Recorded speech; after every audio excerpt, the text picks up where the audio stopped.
Sup, fuckers? How the hell are you? How the hell are you? Hey, that's his line. Well, I stole it. Fair and square, but... Fair enough. There you go. Alright, I'm just going to back right off of that one. Stitch, introduce yourself. I'm Stitch.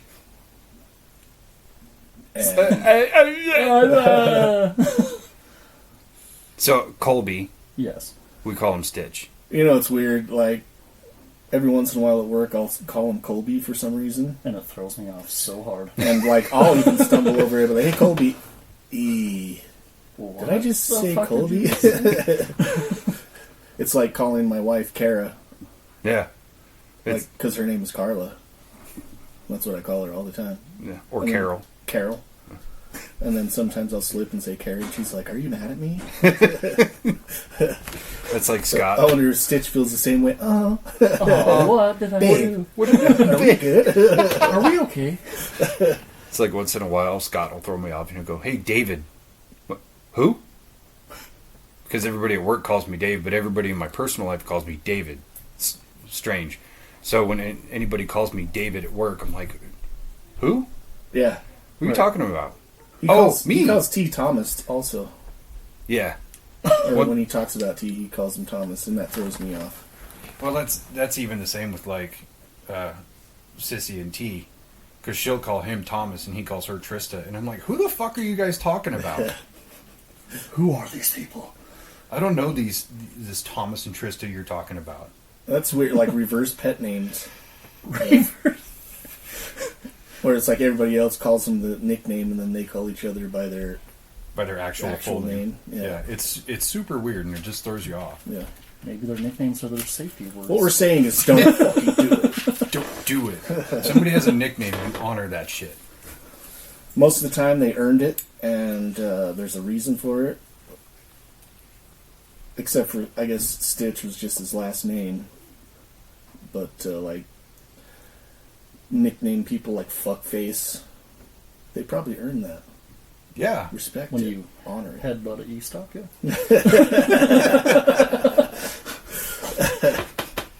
Yeah. No, that one will get you a permanent nickname. Oh, yeah. Yeah. And even if you don't want it, you can't escape it. You know what's funny is that, like, first time I met him, I was like, what's your name? And he told me his name, and he's like, but everybody calls me Roger because I look like Roger from Family Guy. So, that's not good. I mean, yeah, you do, for sure. But I wouldn't own that. Like, I wouldn't lead with that. Yeah. Just, if it's going to happen, it's going to happen. Yeah. But not on, like, your inaugural meeting of somebody. Like, yeah.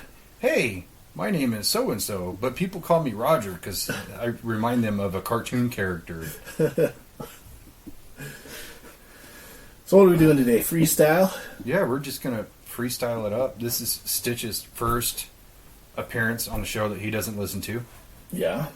Yeah. Thanks for the support, dickhead. I'm sorry. You'll listen to this one and laugh and be like, okay, that's kind of funny. Maybe you'll laugh. Maybe you'll, like, cringe. I don't know.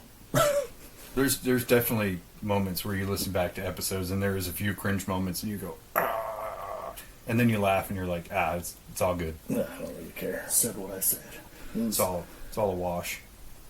All those 10s and 11s of people that are listening don't Tens and 11s. I think we may have broke into the teens now. Hell yeah, dude. Oh, shit.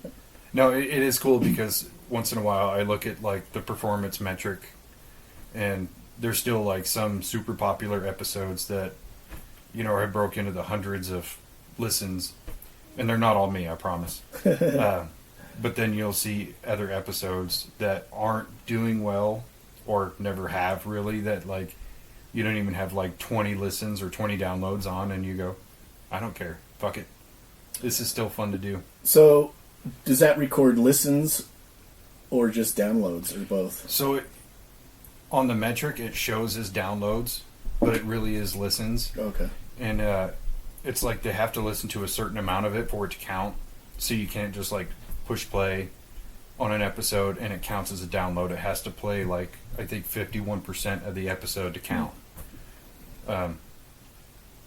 The D&D episodes are not doing well.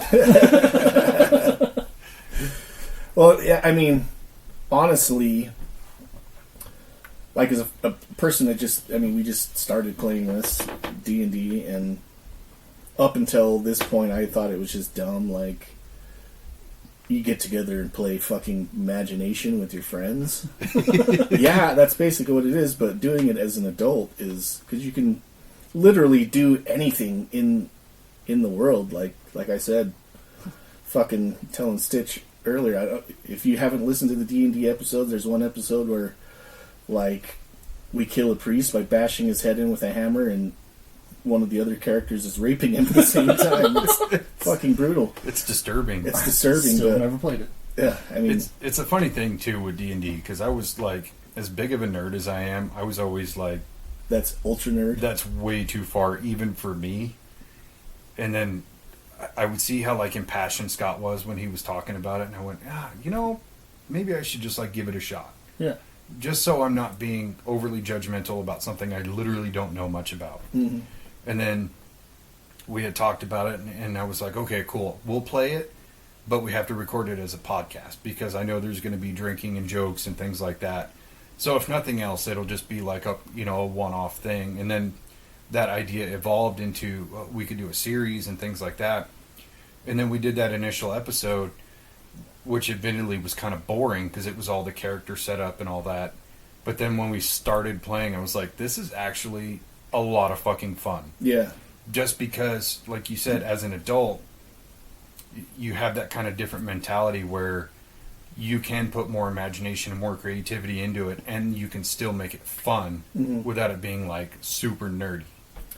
Yeah, also, like, because I would always ask Scott, like, what is it about? And it's really, like, it seems like there's certain ground rules of the world of D&D, but, like, really it's like a choose-your-own-adventure role-playing game. Like, you do whatever the fuck you want to do.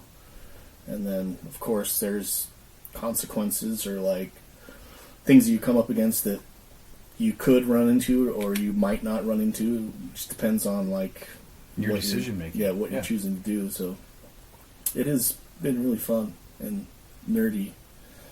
And my wife makes fun of me for it, so.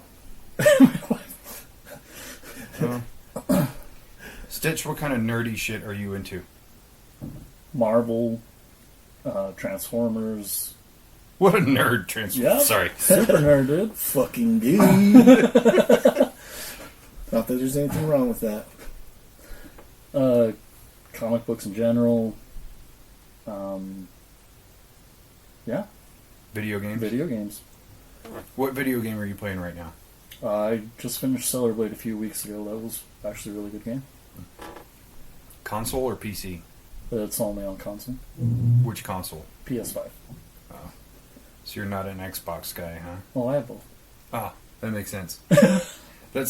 I've never understood, like, the console war thing, PlayStation versus Xbox, and it's like, who gives a shit? It's like iPhone versus Samsung. Why does it matter? They pretty much do the same thing. Yeah. Yeah.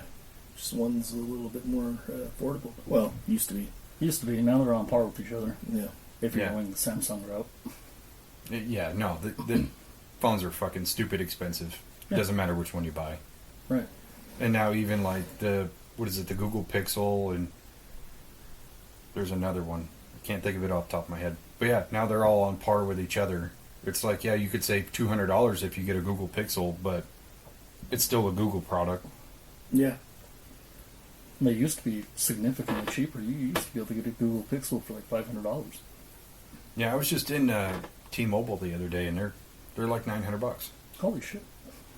So I was watching this thing on, like, it's either China or Taiwan. China. Where when you buy a phone, you can go to the phone place and literally pick out you pick out the platform that you want. You can modify it, like you want a certain camera on there with, whatever it is, certain shit, and they build the phone for you as you're picking the shit out, and then they just put it together, and then because they have all the components that go into all the different phones there. I think it's in Taiwan. But that's how people buy phones there. It's not like you buy the Galaxy S22 or whatever it is. You go in there and you kind of hand select all the shit that you want for certain things that you want to use your phone for. If you're not into taking pictures and you don't need a great camera, or if you don't take a bunch of notes and stuff like that, you might want a better camera for, taking pictures, whatever. That's interesting. But yeah, I was like, dude, that's way cooler than buying a Preset. pre-built, like factory, they're all cookie cutter fucking phones. Yeah. But I guess they have that luxury of having all those places that make the things that go into our Samsungs or go into iPhones and shit like that, but they have them all there, and they just buy them in bulk, and then they put them in phones as people select them. That's cool. It's like a buffet. Yeah. I like that. So, if you're listening, fucking Samsung people, make those stores here. Yeah, because I could think of things about my phone that I never use, and then there's things that I would rather use it for. Like, I was recently watching this video on like making cinematic videos and the types of cameras people use and things like that. But like, one guy was like, start with your phone. Your phone can do amazing things. Mm-hmm. And he's kind of going through this like tutorial and what sets your phone apart from like a camera and things like that, and how you can use it in a really cool fashion. And I was like, fuck, man, maybe I should just start with that, because I have an iPhone 12 Pro, so it actually is super capable of taking really cool cinematic shots. It's just most people don't know how to use the settings on your camera. Right. Yeah, during COVID, so my kid, I have kind of a big family, and like all my brothers have kids and shit like that, and the cousins are used to getting together and, hanging out and doing shit together. During COVID, we couldn't do that. And so one of the things that we did was like, we came up with we would Skype, like on the weekend nights, everybody get together and kind of have a group conversation, but like, just to keep the family connected and shit like that. But one of the things we did was like, okay, everybody, for the next time, everybody, as a family, you make a movie trailer for any movie you want to. You just remake the movie trailer with you act in it, and so we did that, and I recorded it all with my phone, and there's programs you can buy. I downloaded a free app on the App Store. It was like a movie editing app. Mm-hmm. Took me after we had recorded everything, it took me maybe half an hour just to splice it all together. Yeah. And we did Princess Bride. And made a trailer for it just in the backyard and shit like that, and down here, and super fun. When I was making a list of different YouTube ideas to make content, that I totally stole that. Yeah. Because I remember you telling me about it, but I put a little spin on it where it was I call it budget movie trailers. Yeah. So it's like half of the video is you kind of split into teams, and you choose what trailer you're going to remake, and you get like $50 to go to a store or whatever to buy materials and props and things like that to remake a trailer, and then you have to remake the trailer just using those props, and then get a third party or whatever to judge them and see whose is the best. Yeah, that'd be fun. Yeah, I thought it was cool because the first one I thought about was Jurassic Park. So I could go down to the store and get a fake T-Rex. So when the T-Rex foot goes down in the mud, it's just like a toy T-Rex foot and shit like that, just to make it fun, Yeah. So we're gonna have to do that. Yeah, that was actually what my brother and his kids did, was Jurassic Park. Yeah, and that's totally where I got that from. I'll have to show you their trailer that they made. It was pretty good. So yeah, 100% stole that idea, but we're gonna make it happen. Let's do it. Colby, do you like Star Wars? Yes. How big of a Star Wars nerd are you?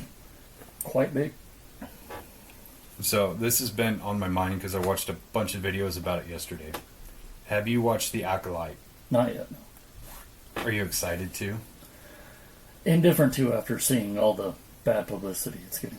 Yeah. Have you watched The Acolyte, Spence? No, I saw Stitch showed me the trailer for it, and I was like, dude, that looks pretty fucking dope. And then it was just like last week you came and you were saying how it was getting bad reviews. And Yeah. But Critics love it, the people seem to be not so much. The paid critics love it. Yeah. So I don't trust Rotten Tomatoes. I think it's kind of a silly site, but the only thing on there that I find believable is like the user... The audience scores. Yeah, the audience scores is the only one that matters. Right. But even then, there are people paid to give shows and movies and things good reviews, even if they didn't earn it, because these people are getting money to lie about it. But yeah, I started watching it. It's good for like half of the first episode. And then it just becomes terrible. Yeah, it's not even from like take all of the controversy out of it and just look at it as like a Star Wars show. It just doesn't fit the canon like at all. None of it really feels like Star Wars. It feels like this totally different thing, but they put it in the Star Wars universe. What was like the last good Star Wars show or movie you saw? Mandalorian. Which season? I really like season 2. I think it should have ended with season 2. Yeah. Like how many seasons are there? 3. Oh. Plus, I watched the third one. If you count like the last 3 episodes of Boba Fett, that's like Mandalorian season 2.5. Yeah. Because that show was so fucking boring. Until the last 3 episodes. Until the Mandalorian came in, then you're like, oh, okay, cool. But for the most part, Boba Fett was just like, what are you guys doing? Yeah. So, is the new one just feels super different? Because, like, what I was watching, it looked almost like a kung fu type show. Very much. And literally the first fight in the show... The Acolyte, right? In the Acolyte, is it's a hand-to-hand fight, and it's the main character is... she's trying to attack this other Jedi who's played by Carrie-Anne Moss. She was Trinity in The Matrix. Right.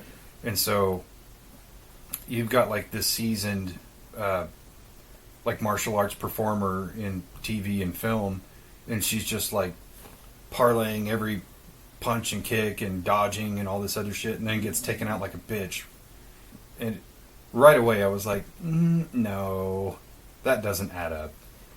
And then after that, it kind of goes into this character thinking she's way tougher than she really is, and they kind of tear up some of the Star Wars mythos. And spoiler alert, you come to find out that the twins in the show were created by the Force, like Immaculate Conception. And so a lot of Star Wars fans are arguing like, you're completely taking away what made Anakin Skywalker so special, because that's how he was made. And then all the people who in Disney are like, well, he can't be the only one, and blah, blah, blah, and it doesn't matter. And it's like, actually, it kind of does matter, because think about Jesus was made by Immaculate Conception. How many others are there? Right. You don't really hear about anymore. It's just him. That's part of what made his story so special.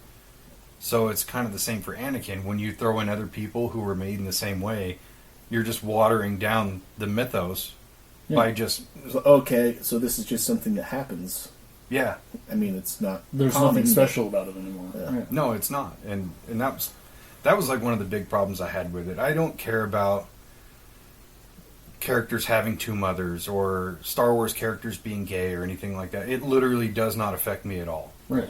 What affects me is that they're literally hiring people to make these shows and these movies who know nothing about Star Wars, who know nothing about the canon or the fandom, and they're just making shit up on the fly, and it doesn't fit within the universe. Right. And they're not even telling good, compelling stories anymore. It's just boring. Yeah.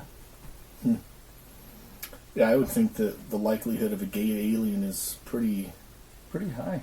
high. Yeah, and that's why I say it. That has no bearing on me whatsoever. I don't care. Yeah. Yeah.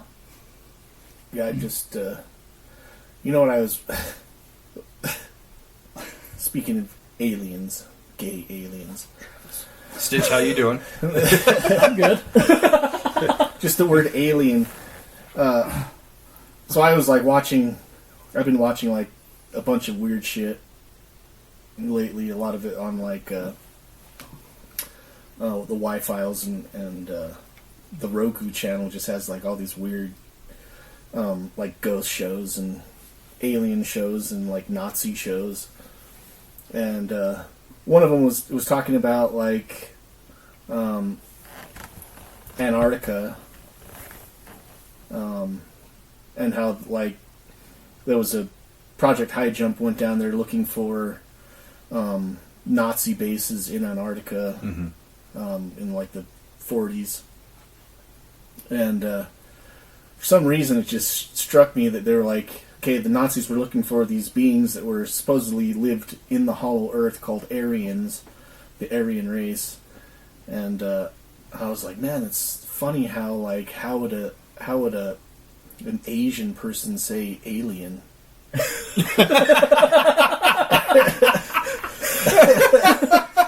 Holy fucking Aryans. Aryans.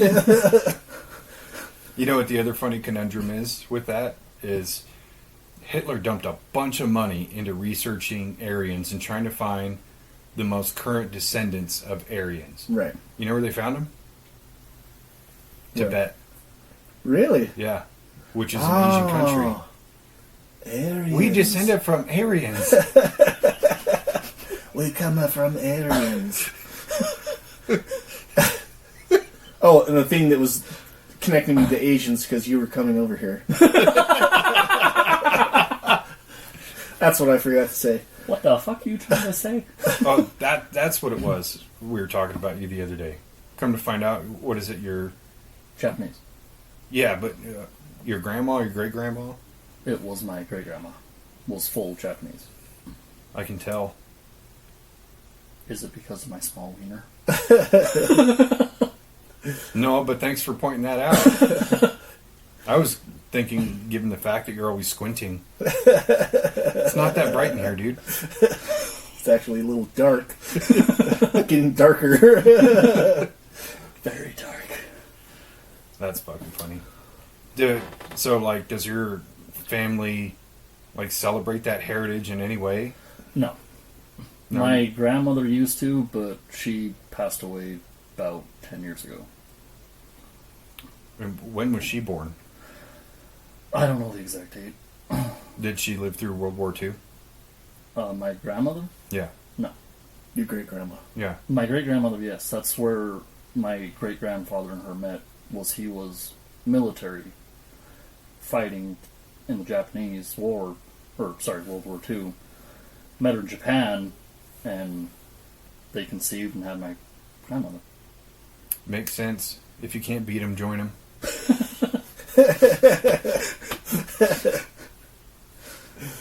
And then beat him. And then beat him. But then they got divorced shortly after, and we just discovered Oh, so she 5 married. years ago we have family we were unaware of. Here in the States, or? Yeah, they're in like New York. Wild. Oh, so she married for a green card. Potentially. That's what it sounds like to me. That's what it sounds like to me too. Well, I mean, Yeah, I probably wouldn't want to hang out in Japan after everything that happened. I don't think I could be married to somebody who constantly loiters Nagasaki over my head. So she's like, you didn't take out the trash. She's like, you fucking Nagasaki. You take out the trash. It's terrible. Yeah, when I found that, like when he told me that, I was just like, dude, I can fucking see it. Like when I look down and see you standing there, you look like a fucking samurai. Tight. Honestly, like the way that you stand, the way that you walk. You're fucking It's true. I Japanese, can't dude. unsee it. Fucking Asians. Fucking age. Except you're missing all of the martial arts and, you know, the honor and all that good stuff. Yeah. Yeah. Basic you're right. white bitch. Basic white bitch. But yeah, I was listening to this morning. So are you? How old are you? You're 34? 33. 33? Fuck, you're old. You're older than I am. I'm 29. Yeah, I just turned 27 in March. Yeah. Oh. But like, so when you get to a certain age, you start like really being into fucking World War II shit. So are you at that point yet, or Not yet. okay? Yeah, so it's like around 35, and it's become a meme. At around 35, men either get really into smoking meats or World War II or both. Oh, you do smoke meat. I do so- smoke meat. Okay, you're halfway there. halfway there. Yeah. You just need to grow out your hair real long and get it all curly. Wave it. Get under yourself the a air pool. ducts. I think it's called the hog trough. Old hog trough. It's more of a bathing station than anything.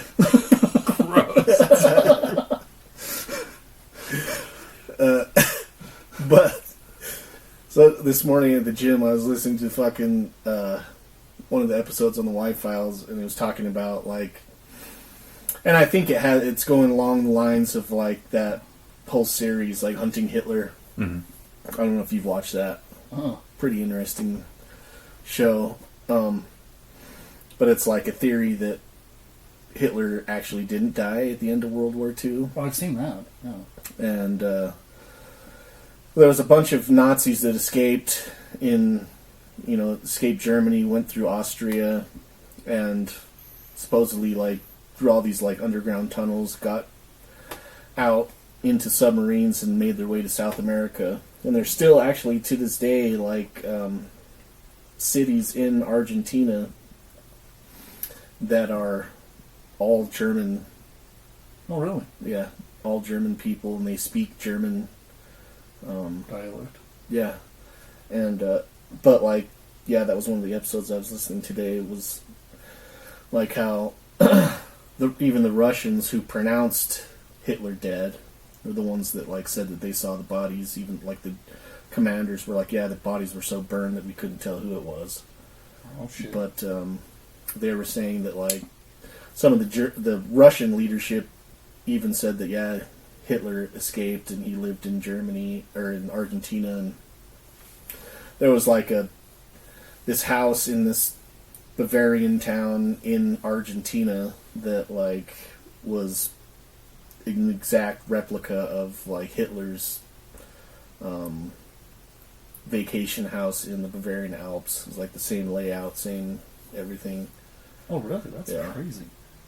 Well, even the remains of Hitler and Eva Braun, the Russians had, and then they finally turned it over for like DNA testing, and they found out that the remains of Hitler were actually the remains of a 33-year-old woman, because there are living descendants of Hitler. Side note, that sounds awful. Yeah. You're never living Imagine that being down. tied to that. Yeah, right? You're just doing your genealogy like, oh shit, I'll stop now. You get your results from 23andMe, you're like, fuck. And you're just wondering if you're getting hunted by the FBI now. Ancestry.com, fucking red flag. You're now on fucking watch lists. Here we go again. Yeah, no, so they were going to compare the DNA from the remains of Hitler that the Russians gave them to a living descendant, and they're like, yeah, not even close. Doesn't match at all. Interesting. Or if you're into like the mysticism, occultism, and alien ties that the Nazis had to all that stuff, you had a lot of the German high command who allegedly boarded an alien spacecraft and fucking off. pieced off. Yeah. Can you imagine Nazi aliens, dude? Yeah, Just ruin actually, the I can't. whole I did a fucking whole galaxy. episode on it. Yeah. The only thing that like holds me back from believing that the Nazis had actual ties with aliens is because they fucking lost. Yeah, you're inferior. I can't imagine the aliens, like, if aliens really came here and wanted to start a war with us on this planet, I don't think we'd really stand a chance. No, if they have the technology to get here from light years away, there's no fucking way. Yeah. Speaking of Lost, I heard a great joke last night. I'm laughing just thinking about it. Do you know what the difference is between Hitler and Michael Phelps? No. Michael No. Phelps can finish a race.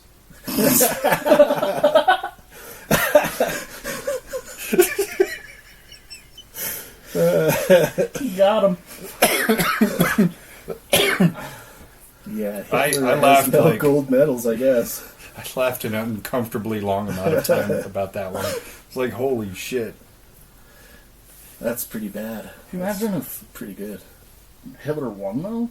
Just a bunch of blonde-haired, blue-eyed people around the world? That wouldn't happen.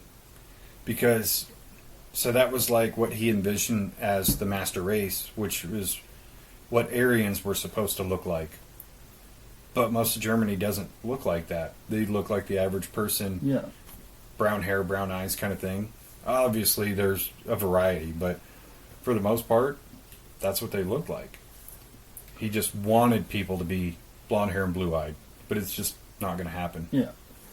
I really wonder where, and I haven't really, like, dived into seeing where he was getting his like, information on Aryans came from, but, like, I know that there are Every time you say Aryans, I just think Aryans. Aliens now. That's what this block that I hit last night, and I couldn't stop laughing for a second. But Do you think To Stitch's credit, grandmother, I never put that together. Stitch's grandmother was just going, "Holy shit, Aryan!" yeah, I was like, yeah, you know, talk about, like, because Stitch is super racist. We can talk about Nazis, Prove it. aliens, maybe like some Asians, Aryans. No, I forgot what I was even talking about. Whatever. Move No, on. it makes sense that you would be super racist. I mean, you have a Japanese great-grandmother. Somehow you look like a Nazi. Well, I mean, We're what just color gonna are your eyes? Hazel. Oh, Yeah, we're just going to have to change up your nickname. Instead of Stitch, it's Axis. Jesus. You throw some fucking Italian in there, you got the full kit. Fully kidded.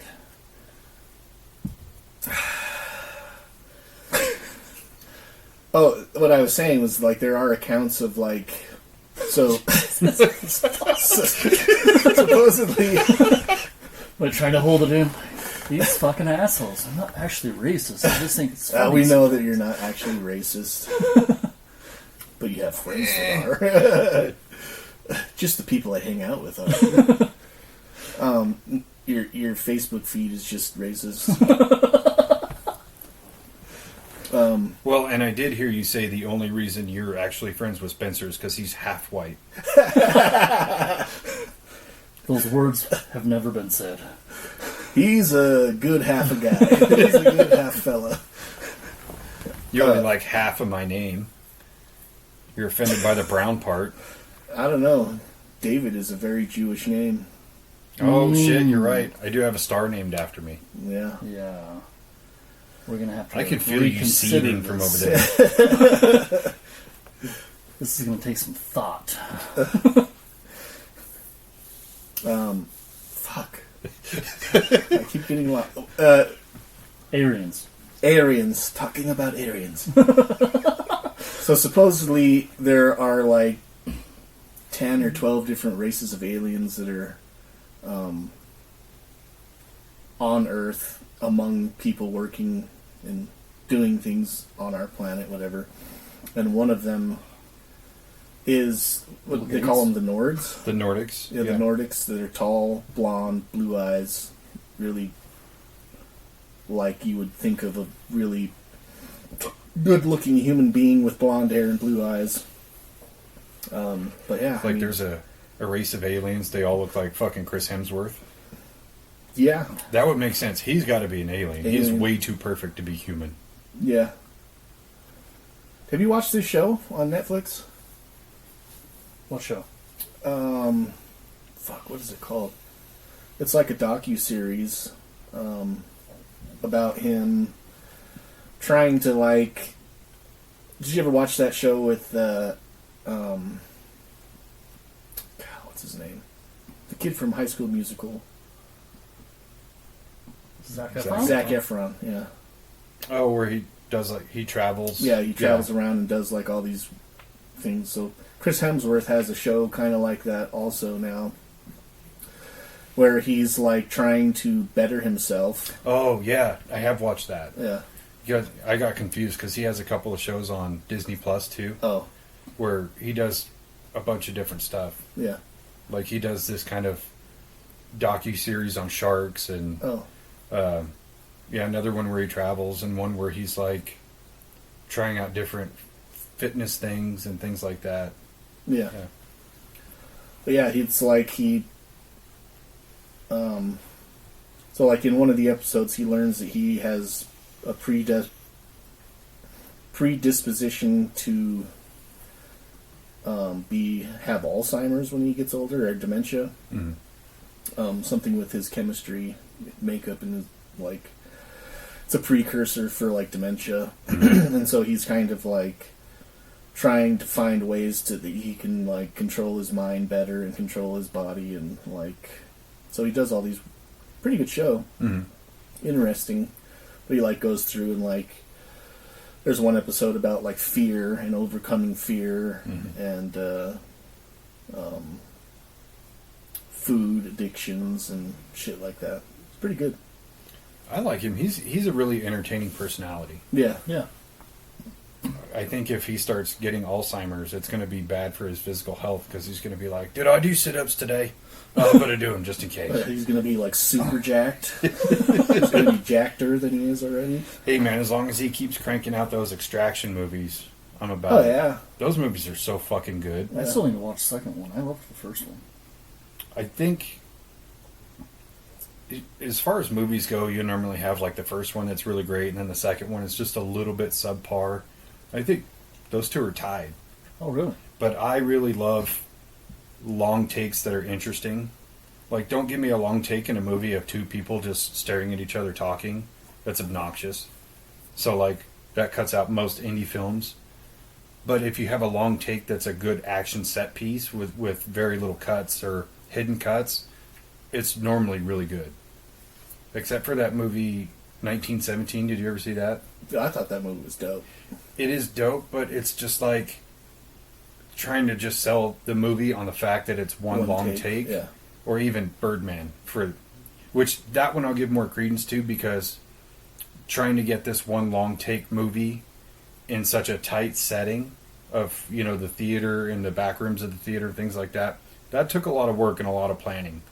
But when it's just like a lot of open field stuff, Yeah. it kind of takes away like how special it is. And you think about that long take from Children of Men in the car, trying to move the camera around and capture all these different moments. That was really cool, because you think about it from like a technical aspect and you go, that's amazing that they made that work. Yeah. 1917 didn't need to be that way. They had a good story.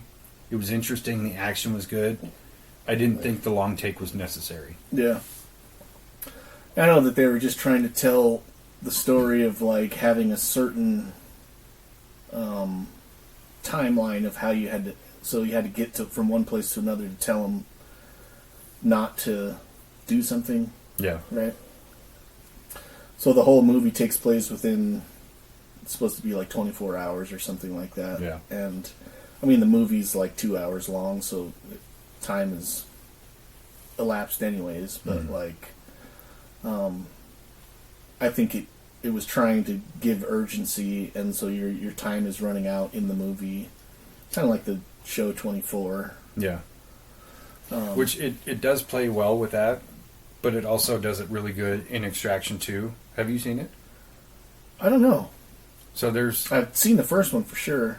So I'm not going to give any spoilers, but there's like a prison escape scene, and leads into another action set piece, which leads to another one, and it's formatted to look like one big long take, but there is cuts in it, and there's enough rapid camera movement to kind of disguise some of those movements to where it's not like you're just watching over Hemsworth's shoulder the whole time. Yeah. It's following him, and then the camera angle changes to another character and back and forth. Extremely well put together scene. And he really sells the whole badass thing to me. You know, it's like when you watch Keanu Reeves' John Wick and you go, I believe he can do those things. Same thing with Chris Hemsworth. You're like, I believe he can pick this dude up and fucking throw him. Oh, yeah. He could pick me up and throw me. Oh, my God. Yeah, good movie. You guys should watch it. We'll definitely have to check that out. I think maybe I started it and fell asleep. Like late at night. So I want to say, like, I went through and then I looked at it and it was like already said that, you know, how it shows that you've already watched it. Yeah. But I do that a lot. I'm old. Same. 27, pushing 28. I know. I'm cresting on 30. You're old as fuck. We already know. Yep. Old as fuck, boy. But you look young. It's those Asian genes. Yep. Look Again, like I'm it's 19. all coming together here, dude. Yeah, dude. The math is mathing. And trust me, you know about math.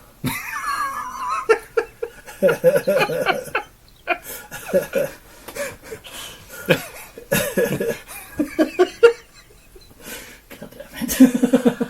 Oh, stereotypes. I bet when you were in school, you were like waiting outside for it to open. No, we actually ran late quite a bit. That must be the Really? German part of you. I didn't know you were part Polynesian, dude. He can say that he is Polynesian. Only half stitch, don't get worried.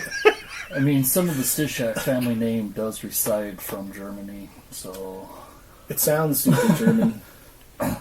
But it originates in Austria, from what we could tell. Sounds like an angry sneeze.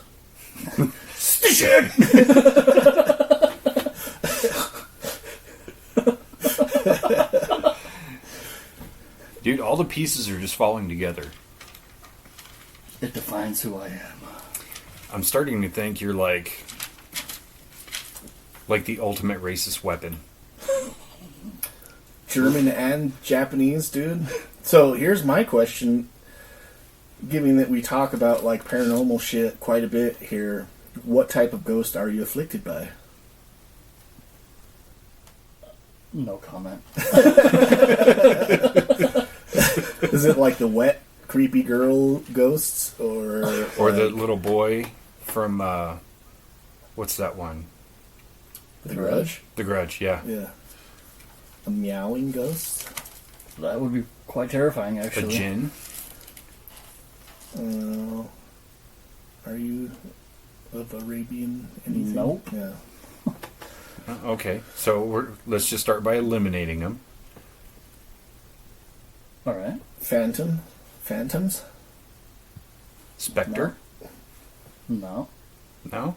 Shadows. Shadow people. I've seen quite a few shadow people, but... Where? Crossed my head. Random. Wait, hold on. We got to specify when we're talking about shadow people. We're talking about ghosts. Okay? Yes. I know where your mind went. I think that's more your mind. Who's the racist? I think you guys are assuming how racist I am. No, we're not. Tell us about your shadow people experience. So I used to see them a lot when we were living at our old house off 1000 North in Tooele. They would just be like on the walls, usually between the hours of 12 a.m. and 3 a.m. And for a while, every time I'd have to use the bathroom at night, I would envision not so much in vision, it's like I could almost tell there was a small girl at the bottom of my stairs just staring up at me. And I always felt like there was a tall man following me. So I dealt with this for a few months, and then there was one day I had a few friends over and we were playing Call of Duty. I think it was like Black Ops 2 at the time.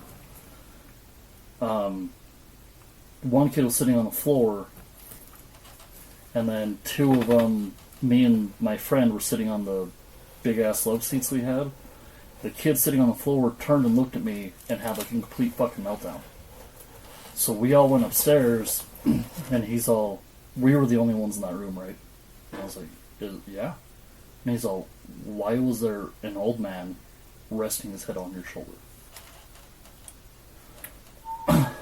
So, started dating a girl from Salt Lake who had a family that was very spiritual. And her mom did a cleansing. It's a Hispanic cleansing where they put a bunch of peppers around you and they hold peppers and they're chanting. She said that when she was doing this cleansing, she could see a little girl trying to pass through me and an old guy screaming at her, telling her, I don't believe in God, and he's mentally fucked up and all this shit. So she's holding 2 eggs with these peppers, and supposedly the eggs are supposed to like capture the spirits. When she cracked the eggs and put them into a cup of water, you could see a face go right towards me from the egg yolk. Creepy. Wow. And did you, when the family was going to do this ritual on you, did you tell them what you saw, or? Yeah, I described everything. Okay. Interesting. And do you still see him now? No. Ever since that cleansing, it's like completely free of me. I wonder if the old man was one of your grandpapa's sons from the old country. Oh, shit. Sorry, I couldn't resist it. Yeah, that's fair. Well, it's like the little girl. That's, the typical Asian ghost. It was just weird, because, like, I couldn't see her there, but it's almost like I could imagine her there. Like, I could feel her staring at me. Interesting. And it's like she was too afraid to get close because of this taller old man following me around. So did they think that it was something that was like attached to you personally? Like, that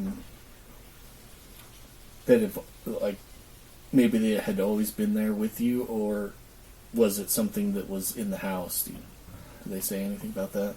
She didn't say anything about that. She just said that the old guy felt insanely demonic.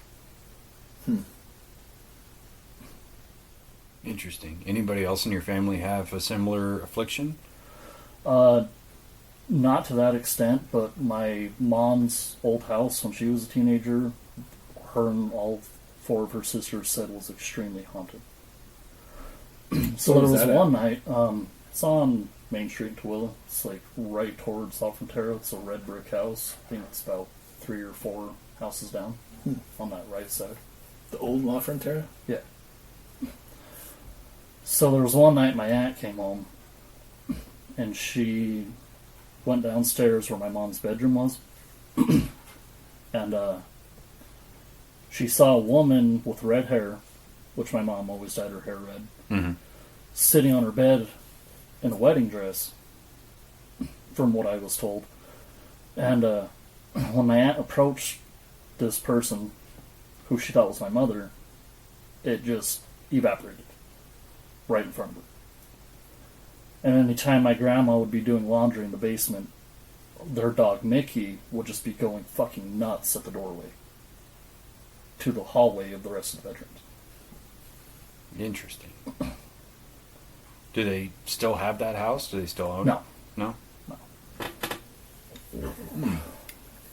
Because I always wonder how much of air quotes hauntings are based on the people and how many are based on the location. Yeah. And that's always been like a really interesting thing to me, of especially when there's a lineage that comes with like hauntings, where it's like your mom and your aunts have experienced all these things and then you experienced them. It kind of makes me wonder if it's more like tied to your lineage, or is it just tied to those two places? Because your house and then the house they grew up in is not the same place. Correct. So it's really interesting. I think we should just do a ghost hunt there. That'd Yeah. be cool. We'll just go ask them. Hey, This is gonna sound weird, but have you ever seen any ghosts? There's so many, like, old houses in Tooele. Like, Tooele, I mean, we did the Benson Mill, and so Tooele was kind of established in the 1850s. And then, but there's houses down there that are probably early 1900s, you know. And then more people moved in as it became kind of a military base. But there are houses out there in Tooele proper that are like 100 years old. Yeah, some of them right by the high school. Yeah. So, my grandma's house that she was living in before she passed was a very old house. And at the basement, there was the weird entrance in the wall that had been nailed shut. When they broke the boards off, it looked like it went into underground tunnels. what's crazy? So I don't know if there's catacombs in that area. But in high school, I had a teacher tell me that the auditorium at Tooele High, they had to block it off, but I guess underneath the auditorium used to lead into these catacombs. I wouldn't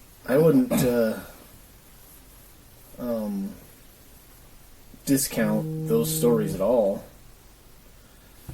because of the fact that, like, Tooele was an army depot, and like Dugway has been a testing ground for nuclear weapons, and that a lot of homes and buildings and businesses at that time probably had kind of fallout shelters, if not a series of tunnels that connected, you know, certain places to other places. I wouldn't discount that at all. In fact, I would think that that's probably pretty highly likely. I haven't really done any research to try to find out if that is actually a thing, but, like, I could see the high school being something that they'd want to, you know, like in the southeast, I know they have, like, all the major buildings, and, you know, some of the old high schools and stuff have hurricane shelters underneath the buildings. You know, most places don't have basements because the groundwater is so low, but, like, some of the old buildings have shelters like that for hurricanes and stuff. But, you know, a town being built around an army depot where they tested nuclear weapons and tested, it's a bomb range, you know. Yeah. So You why want to have they- protection from fallout, not Right. just from weaponry, but chemical weaponry. Yeah, right. You know, as we talked about with Dugway, with the chemical weapon they were testing, and it affected all the sheep. all the sheep in the nearby area. So it would make sense that there would be some kind of underground network to where if there was a fallout, that they could essentially isolate everybody in this area away from it. And then the valley itself is basically in a big bowl, and it can potentially, with like wind drift and everything, create its own sub-atmosphere and push all those chemicals and everything out, keep them from getting into the valley. But then you have, you know, kind of a large population over here in Tooele County that would need to be protected. So to me, it makes total sense. Yeah. And then if you look at it from the more outlandish aspect, is the ley line that runs north and south right through this area. And you have these hot spots literally on Main Street in Tooele of the theater, Asylum 49, this house you're talking about, the brick house. They're all literally right next to each other, and they're all these weird hot spots for paranormal activity. The Kirk Motel is as well. Yeah. there's people that'll hang big ass sagebrushes over their doors. The Kirk Motel, yeah. So that's another one. So it's like an apartment building now, right? Yeah. Or can you rent a room for the night as like a hotel? I think it's more of an apartment complex now. That would be something that would be really cool to kind of check out. It's a super old building, like looking in on the ground level where you can kind of see in where there used to be like shops and shit in there. Really cool, like Art Deco style, like mosaic tiles and shit like that. Just the old like 40s, 50s era style decor inside those, those areas that are vacant right now. But I think that'd be a really cool place to be able to do a ghost hunt, or maybe we can get in touch with people that actually live there. I actually had a old coworker when I was at Walgreens that was living there with her husband. They just moved back from San Francisco. She said that people would burn sage almost every night, and she at first didn't understand why. And then there was one night where all of her cupboards just supposedly bursted open, and then she would have shit flying out of the sink. And then I remember when we were kids, my cousin was telling me that he was walking past the Kirk Motel late at night, and a big-ass white dog just appeared in the main lobby, and was just following him as he was walking past, and then dissipated again. Sounds like a job for piss. Sounds like a job for piss. Do you know what piss is? No. Enlighten me. So, we've been talking for years and years about doing like ghost hunts, or I prefer to call it paranormal investigation, because hunting implies that you're going to kill something. There's nothing we could actually do to harm a ghost if it's real. So we've been talking about it forever, and then we finally did it over here at Benson Grist Mill, and got all the equipment together and tried doing a bunch of different stuff and all that. But while we were there, between you and T, came up with Paranormal Investigation Super Squad, PISS. Who you gonna call? Piss. Piss. Yeah, dude, I think that'd be fucking sweet. I know Asylum 49 used to do nighttime tours. I don't know if they still do. But I was looking online yesterday when we were at Kara's appointment, like trying to figure out if they still do them or not. And there's like advertisements for like doing paranormal investigating, but it was like 2019 or something like that. That was the last one that was posted.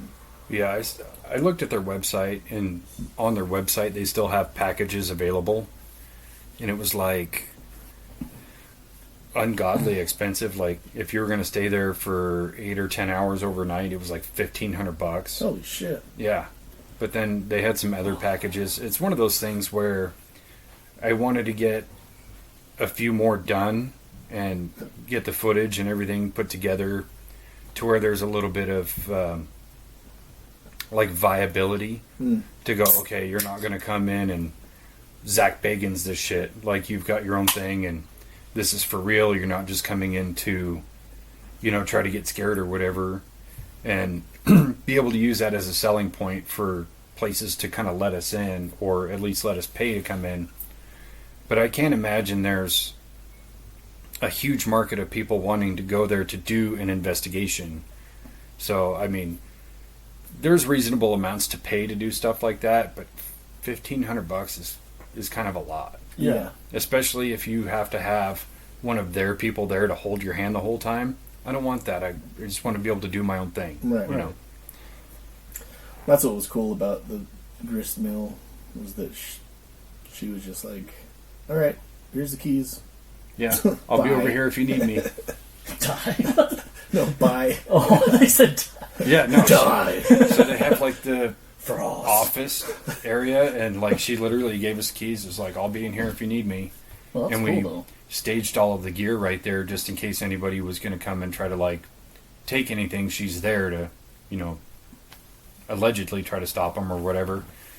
But there's a couple times I went over there to get gear, and she's just like kicking back, watching a movie, getting paid, and I'm like, that's what I would do too. Yeah. Just let them do their thing. Well, yeah, like I said, I think if there are things like that we want to try to do, we could probably set up a situation where we sell tickets to go over there, and just like that other group did. We talked about it before, like make some money to pay for things that we want to do. Dude, that is such a good scam. Yeah. So, just for reference to fill you in, I can't remember what it was. It was like $20 an hour or something like that, $25 an hour to be at Benson Grist Mill. That's not terrible. No, not at all. So we were there, 4 or 5 hours, something like that. Yeah. Yeah, it was 7 p.m. to 1 a.m. And I started seeing ads for ghost hunts there, and it was like $180 a person or whatever. And he found out that it's like these people are just renting out the mill and then providing the equipment and then charging these people this outlandish amount of fucking money to come use their EMF detectors and their tools and shit like that. And it's like, that's what we should be doing. Oh, yeah.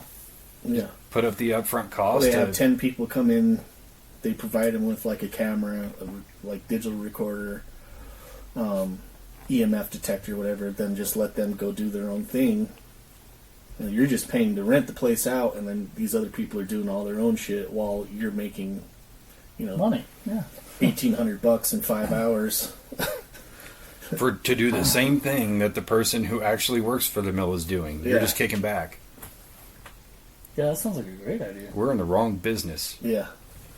So those people that were hosting that thing, they do the same thing at like Saltaire and a couple different places. I was on that website looking at it, and they have like once a month they'll have a place that they're going to do their ghost investigations at, and they just like do the same thing. Like people just buy tickets to go do their investigation with them.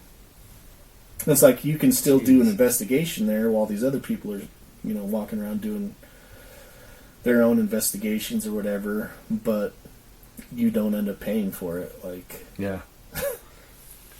You're there making money yeah, on you're somebody making else's money property. while you're doing the things that you want to do. Like, pretty good racket there. Yeah, Oh, right? yeah. I think the Ritz used to do a overnight thing too, but I don't know what the new owners will allow. What's the Ritz? That theater, Oh, okay. the movie theater. So yeah, I think the last one with the last owners was like right after Halloween or right before Halloween. They were advertising it was going to be the last one, and they were selling it. And so they did that, and then they sold it, and then the city said that they're not going to tear down the building because they're going to keep it there as historic.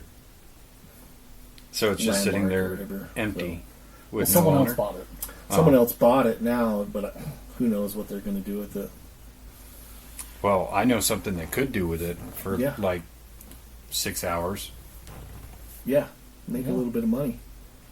Yeah, and that's another one of those places that I think if we were to go in there and do our thing, like, $500 or whatever for 6-7 hours is totally reasonable in my book. Yeah. And then it's you kind of get that notoriety, and then if there was going to be any more money to be made doing that same thing, then it's like each person that comes in and does those investigations and makes a video and posts that video, you're getting automatic publicity. You don't even have to try. They'll Yeah. just come find you.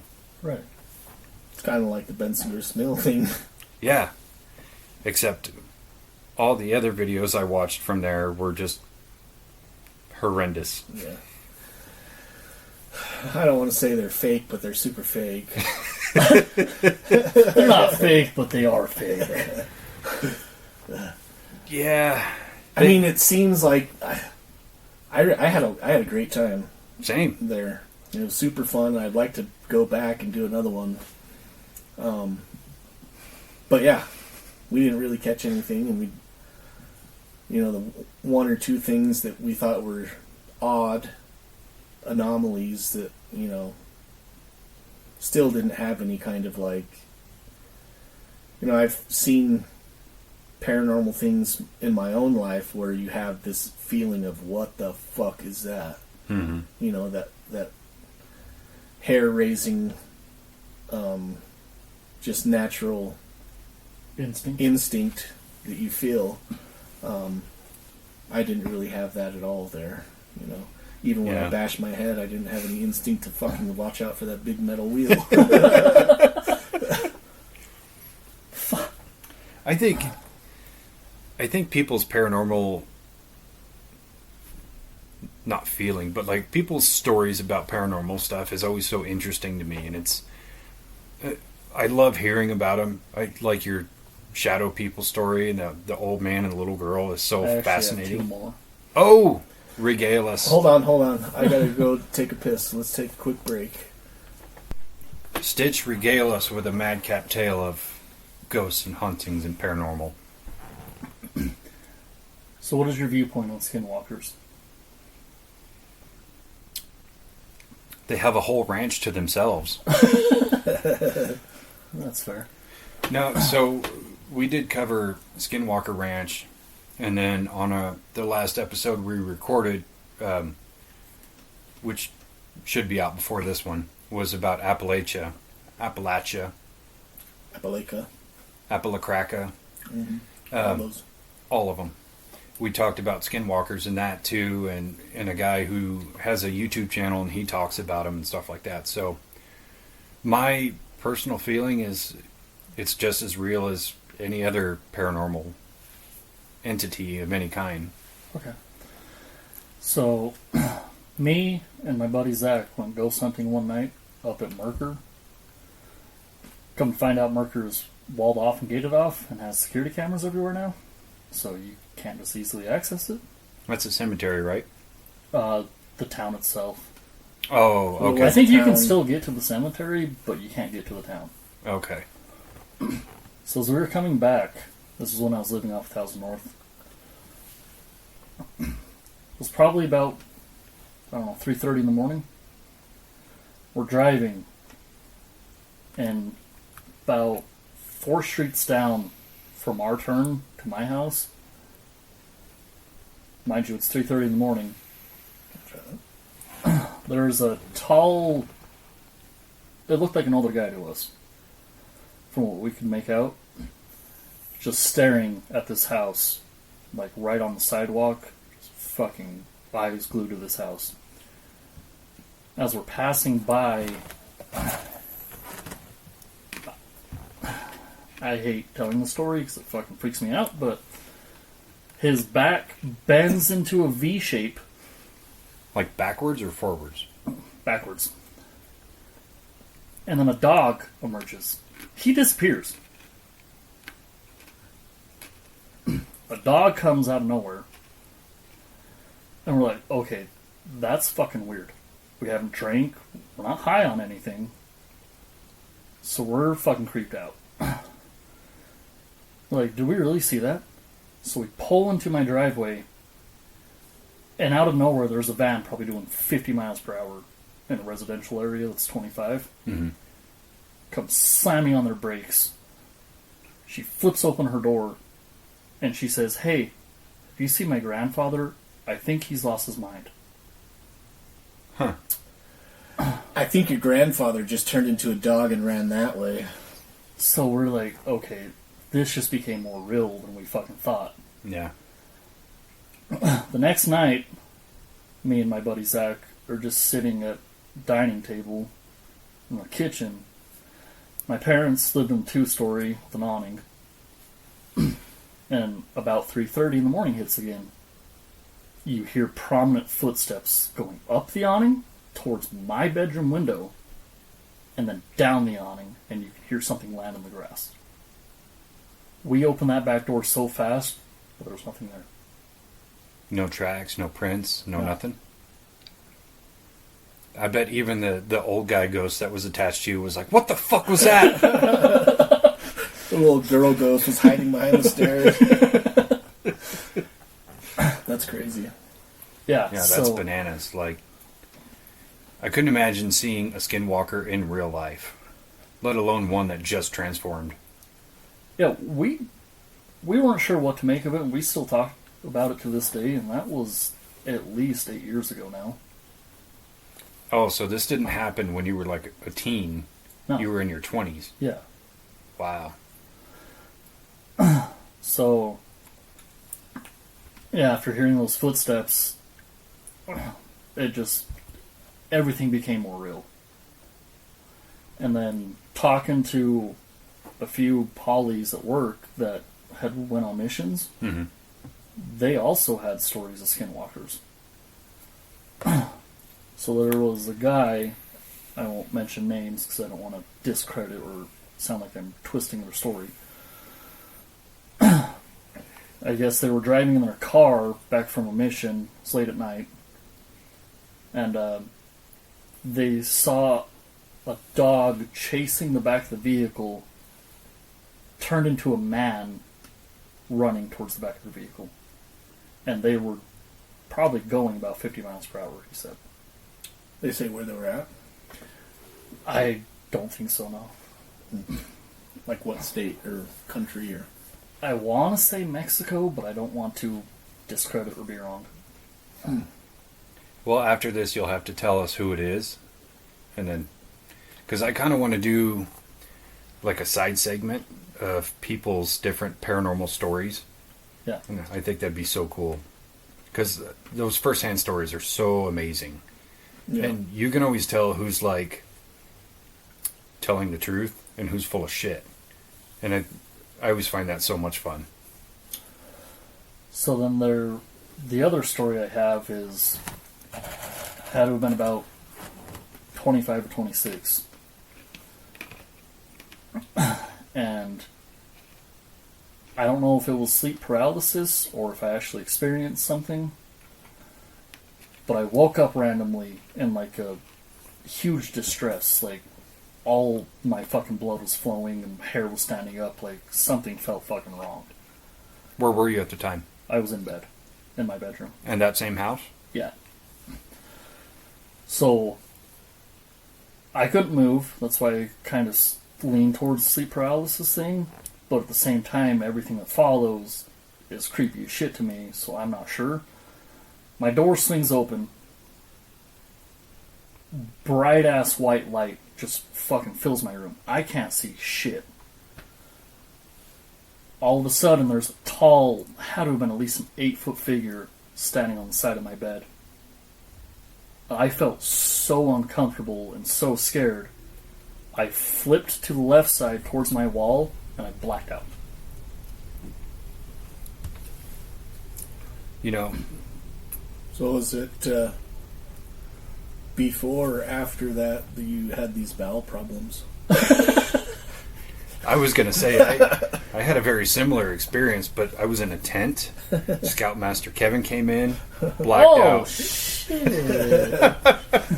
So when you woke up or came around, where were you at? I was still in bed, but way closer to the wall. What did the figure look like? I just looked like a shadow figure. All I seen was a silhouette. I mean, he's like 8 feet tall. Yeah. That's crazy. So Kara, I guess, had kind of an experience the other day. Just Oh, yeah. 2 days ago. A couple days ago. Where she woke up and so she woke up because she felt like she was choking. And she like woke up and kind of sat up a little bit, and both of our cats were in the room.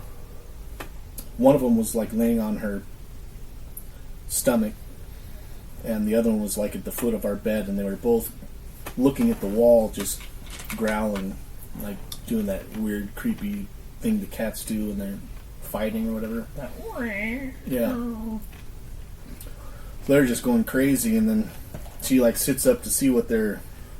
She thought maybe they were like the two cats were fighting over, like they always fight over who gets to sleep with her. And but she noticed they were both, neither one of them were looking at each other, and they weren't looking at her, and they were both looking off the foot of the bed towards the corner of the room. And so she looked over to the corner of the room, and she said there was just the whole corner of the room was just like super dark, almost like fuzzy outline of just dark almost shadow. like white noise, but black. Right. In the corner of the room. And then, so she was like trying to shake her head, thinking maybe she's like sleep paralysis or, but she sat up and like kind of said a prayer and told it to go away, and she said it just kind of went up the wall and out towards, and kind of just dissipated into the rest of the darkness in the room. But oh shit, this was like 4 days ago.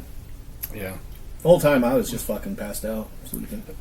Speaking of cats, little side note here. Normally your cat Fish comes down here and takes a fat shit while we're doing this. Mm-hmm.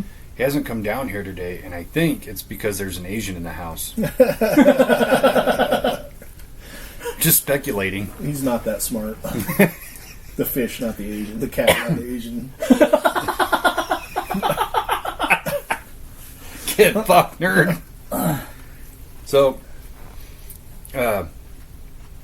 it's funny you mentioned sleep paralysis, because my first episode doing this was about sleep paralysis, and Sissy has it. So she was talking about her experience and things like that, and again, who's full of shit and who's genuine, and she's totally genuine, because while she's even talking about it, like, she's shaking and she's got goosebumps, and right. like the middle of the day, and having this sense of fear, just kind of recapping those experiences. And I kind of just got that same vibe from you.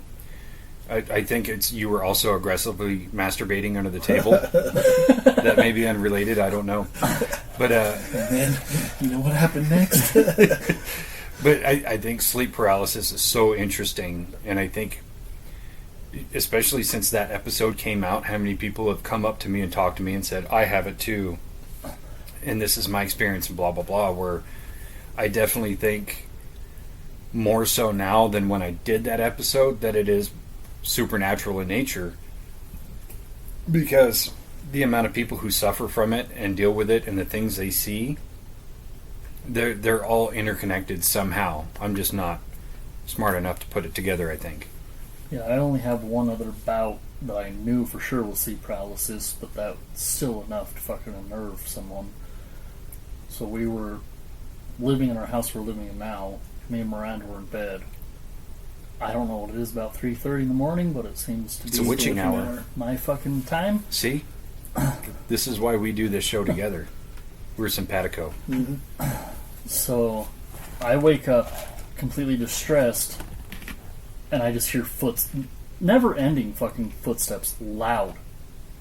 Something super heavy, just walking up the stairs. But it never seems to fucking end. I can't move, and I just get like a full sense of fucking dread.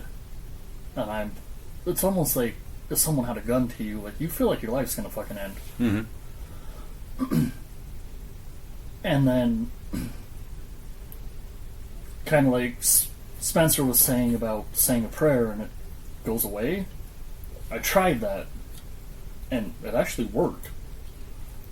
I was able to move again, but the feeling of not being able to move and hearing something like that coming up your stairs, knowing you have kids in other bedrooms, mm-hmm. and you're supposed to be the protector of your house, it just sucks. Yeah, pretty terrifying. Like, I tried it. I remember trying to scream at the top of my lungs to Miranda, and it was just like gasps of air were coming out. Mm-hmm. Nothing could be actually said. Yeah, you're like, I hear footsteps. I need to get my Arasaka with a bayonet attached to it. That's a I need World to go War II grab joke. The fucking katanas out of my gun safe. You mean you don't sleep with it under your bed? No, I got a pistol in my. The fuck kind of hand. samurai are you?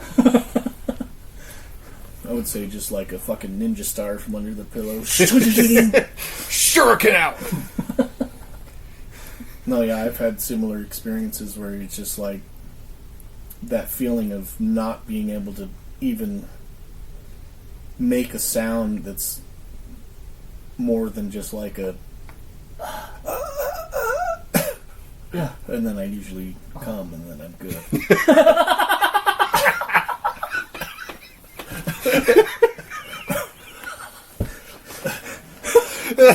Whether the ghost finishes or not, I'm fucking done already. Jesus. Well, I'm just joking. I have had those sleep paralysis moments, and they fucking suck. Oh my god. I laughed so hard at that. Who was my it that was shoulders talking hurt. about... Was it Scott that was talking about being afflicted by a succubus? Yeah. You know what the succubus is, right? Yeah. Succubus and incubus. Sexual demons that prey on you while you sleep. Right. But yeah, those fucking... I've only had it a few times, and Hey, there's the cat you mentioned. there he is. Fish, did you take a big dump? But yeah, they fucking... that. And then the feeling of relief after... It's not even relief after, it's like a dump of adrenaline, like, automatically into your system, then you're just, like, hot with fear and, like, Anxiety. yeah. When you finally regain control of yourself. Yeah. So I haven't had that happen in probably 15 years. So yeah, when I was like 15.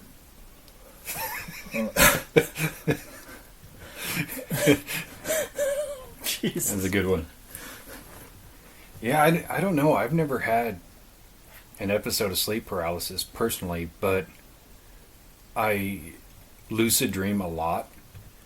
And I think that's kind of an equivalent in a way, because when you're out, you know, and your body is releasing all these chemicals to keep you in a paralyzed state. But the older I've gotten, the more I can realize, like, I'm in a lucid dream, but it's a nightmare, and I can go, oh, I'm asleep. I can wake up, and I can shake myself out of it. So, I know in one of the episodes we were talking about how you kind of make yourself realizing it's a dream while you're dreaming. What was that again?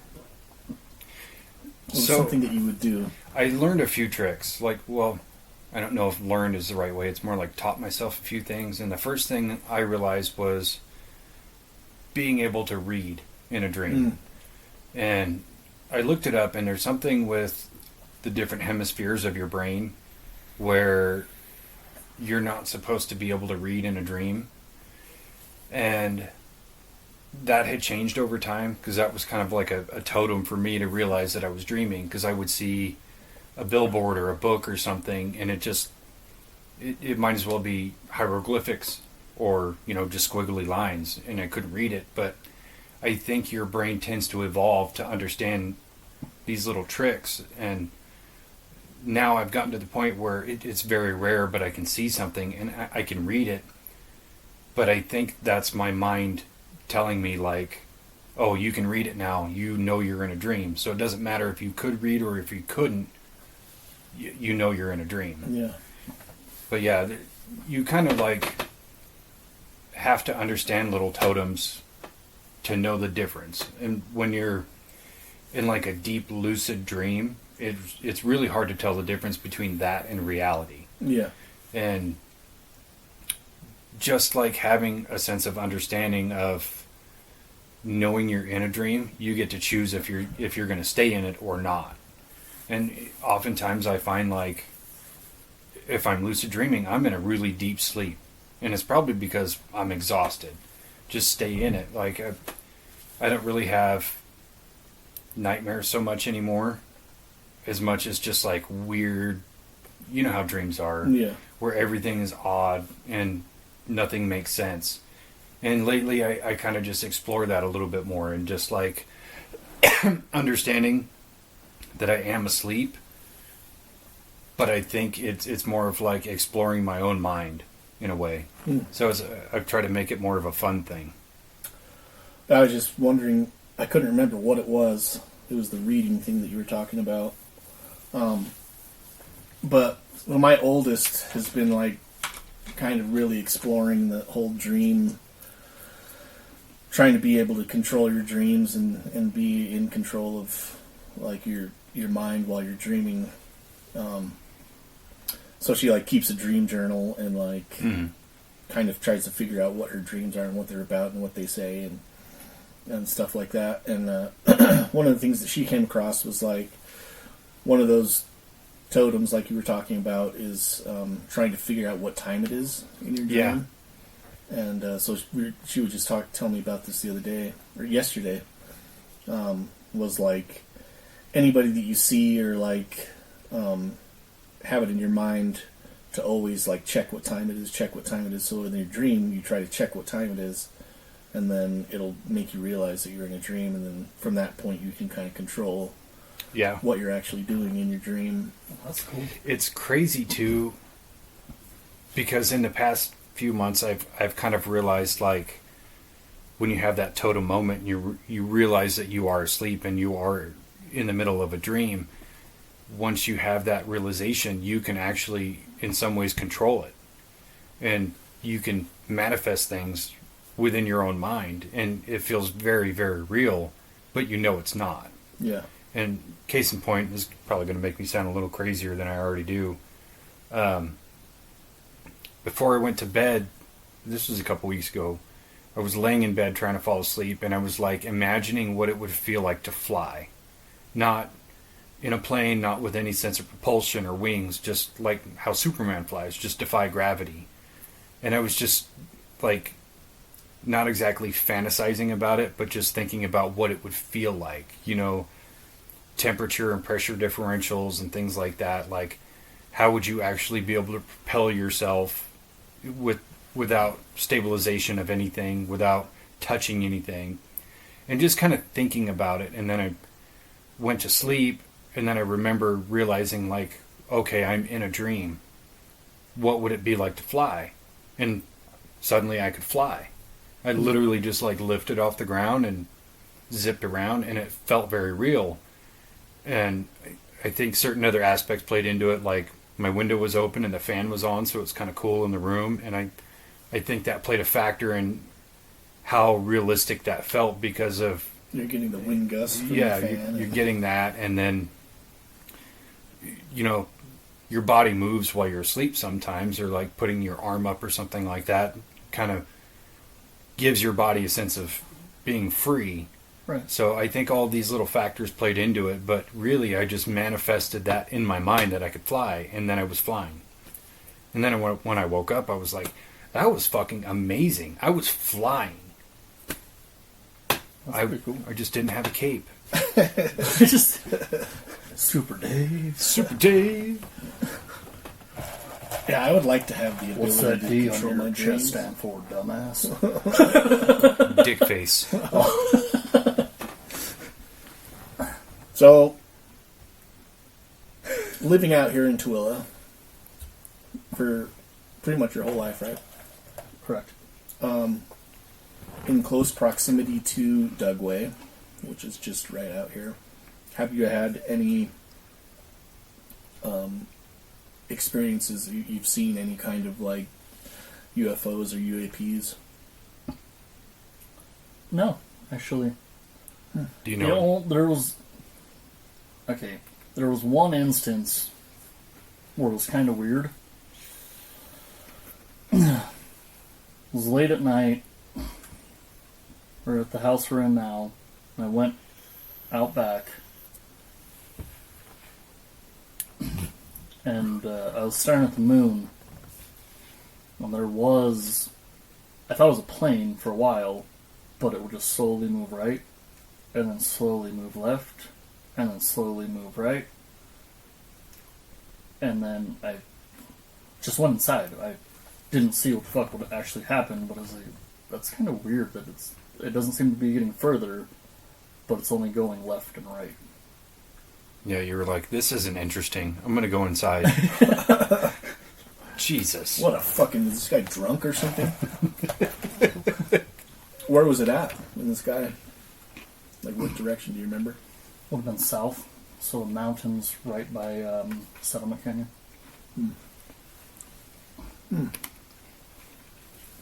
Interesting. Do you know what Dugway is? The new Area 51. Next question. This one's important. Did you listen to our episode about Dugway? No. The amount of support you get from friends. Jesus. I'm a shitty friend. The amount of support that even Jesus got from his friends. Especially that one in particular. Yeah, Judas. Judas. Great friend. What an asshole that guy was, huh?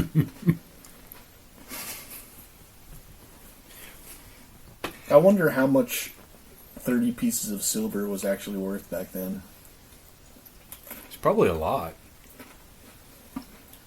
Speaking of Dugway, though, so when I was working at Walgreens, there was a family that lived on base, and they came in one day, and they said they couldn't go back into Dugway because Dugway was shut down.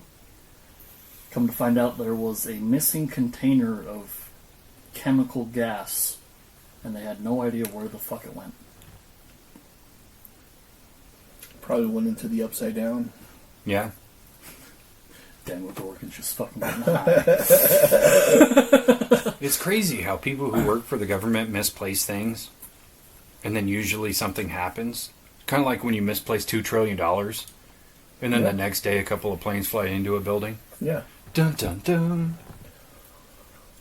It is very crazy. Coincidences are aplenty in the government, I guess. Yeah, we were at lunch yesterday. Employees we do. I strangely think we're probably more Advanced, Yeah. per se.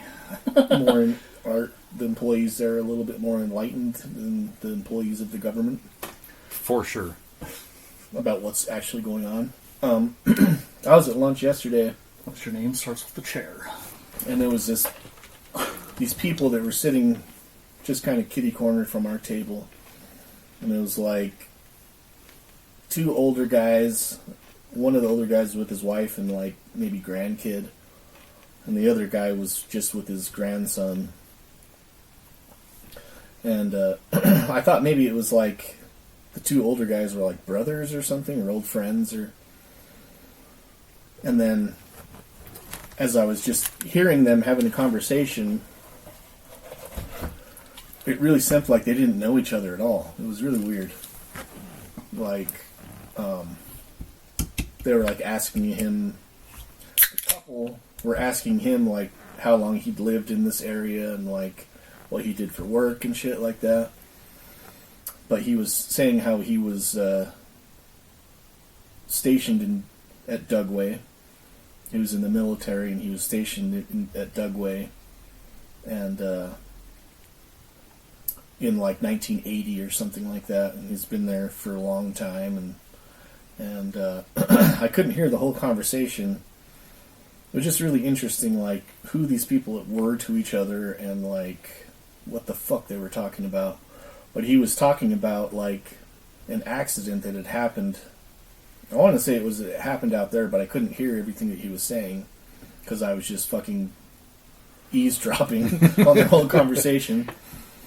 But he was like talking about how like there was an accident and one of the passengers was like went through the glass and like was pretty much dead when he came up to there, you know. Really interesting, and I kind of wanted to go over there and ask him like if he was talking about Dugway and if he knew anything, but I didn't have the balls to go and talk to some fucking old military guy. It's a good thing I wasn't there with you. I'd have been like, let's do it. I'll pay for his lunch. Really interesting, just because before we went in, like I saw him, when I pulled up into the parking spot, I saw him and his grandson standing outside like they were waiting for somebody. So they were waiting for these other people to get there. Mm-hmm. And then... Oh, you're fine. And Send then, it. Yeah, it was just a really weird. I don't know. I tend to do that a lot. I kind of just notice what other people are doing around me. I do too. Yeah. You remember what that kid's name was? It was about when I came back. He got utility on C shift. I want to say his name's like Blake. Yeah. I guess he was security at Dugway during layoffs. And he was telling us when we were coming back in that orientation class that there was shit he had dealt with that he can't talk about. Was he in the military? No, he was just part of their security. That doesn't really add up. That's weird. Well, the security there is, like we talked about, like the camo dudes, they're just private contracted security. Yeah. But that guy he was a kid. He was like 22 or something like that.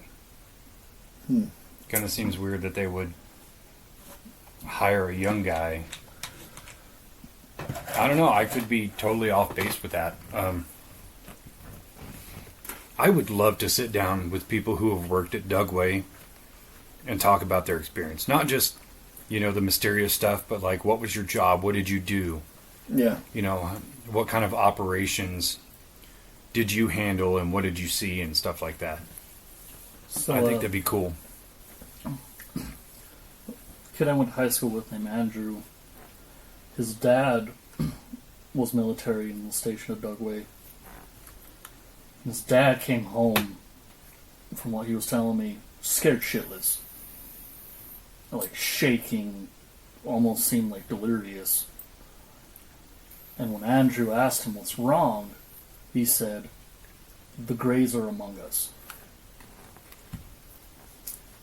Huh. That's it, dude. And he's all, "What do you mean?" And he's like, "That's all I can say or they'll kill me." I was like, "What?" Dope. Dude, I wish my dad worked at Dugway. I wish my wife worked at fucking Dugway. I was going to make a joke about that, and I was like, no, let it go. Then you did it, see? This is why we do this together. Yeah, I am wholeheartedly of the belief that there are aliens walking amongst us. Just disguised as us. Yeah. They have the technology to get here. They have the technology to hide their fucking face. Well, and it's, we've all known people that you listen to them talk for 5 seconds and you go, are you a fucking alien? Yeah. Now, I don't know if there's anybody that we work with that could be an alien. Travis. Oh, sorry, Predator. He's a predator. You think he likes to roleplay as a priest? Is he predator or alien?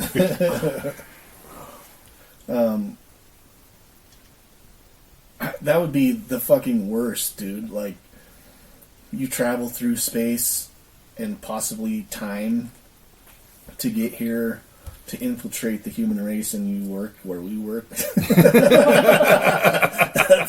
That would fucking suck.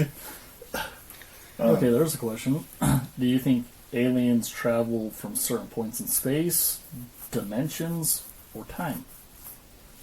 And is our ability to perceive aliens... I was reading a theory before I came here. Well, There's a you can read. Theoretically. Theoretically. Scientists that believe the reason why we can't come in contact with extraterrestrials is because they are of a different dimension.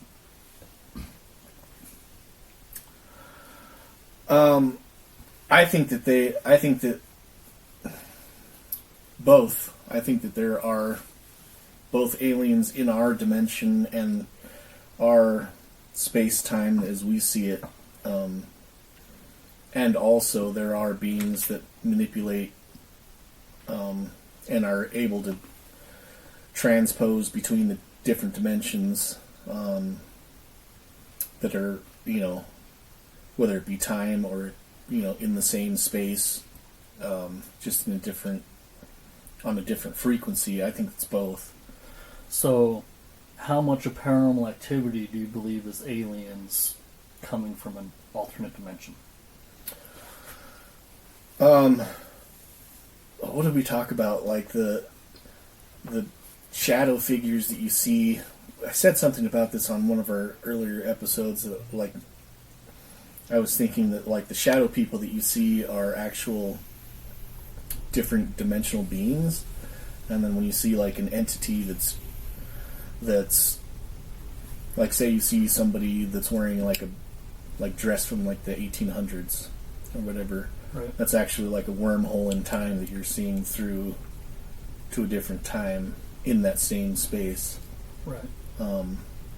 So whether she's seeing you in, like, so she's in the 1800s and she looks through the wormhole and she sees you, she doesn't recognize what the fuck you are because you're dressed all weird and you're fucking, she doesn't understand it, so she perceives you as an alien. Yeah. And then you perceive her as a ghost because you're looking back at her.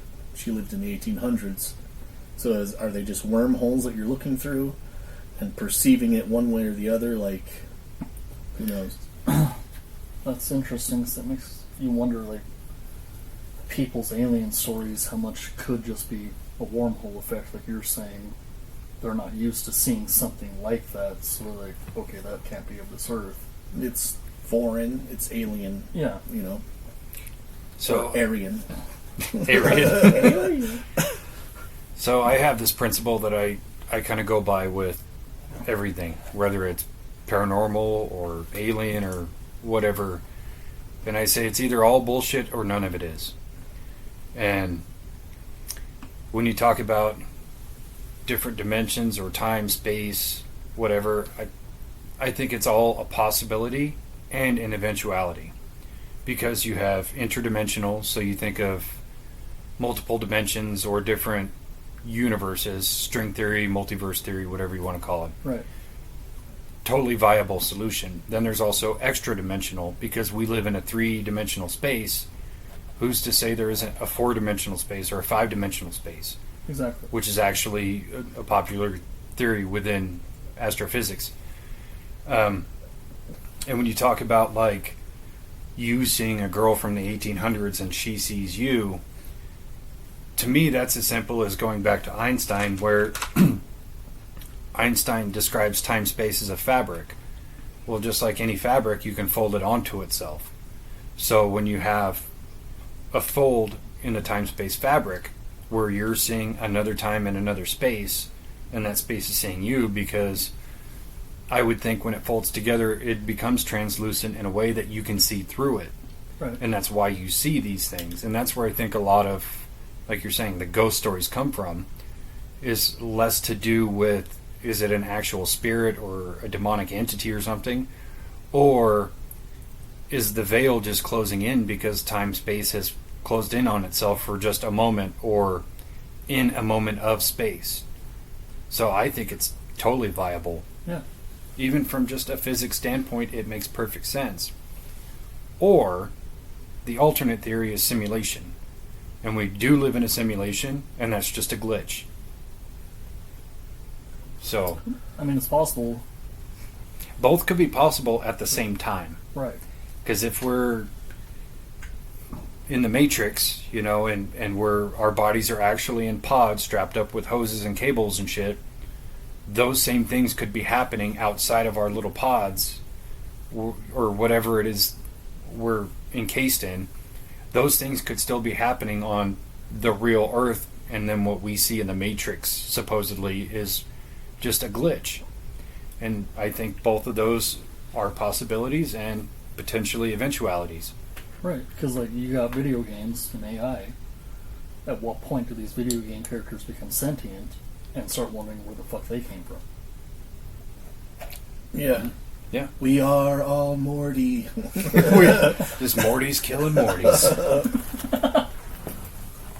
So I think we covered quite a bit of ground on this one. Yeah, Made a lot of jokes. This one was fun. it was. Yeah. How do you feel about it?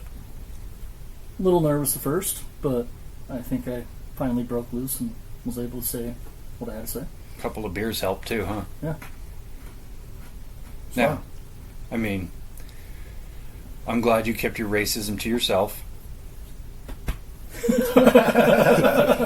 So I just got to know, do you play Call of Duty Zombies? Used to, haven't lately. When you play, do you prefer to play as Richtofen or as Takio?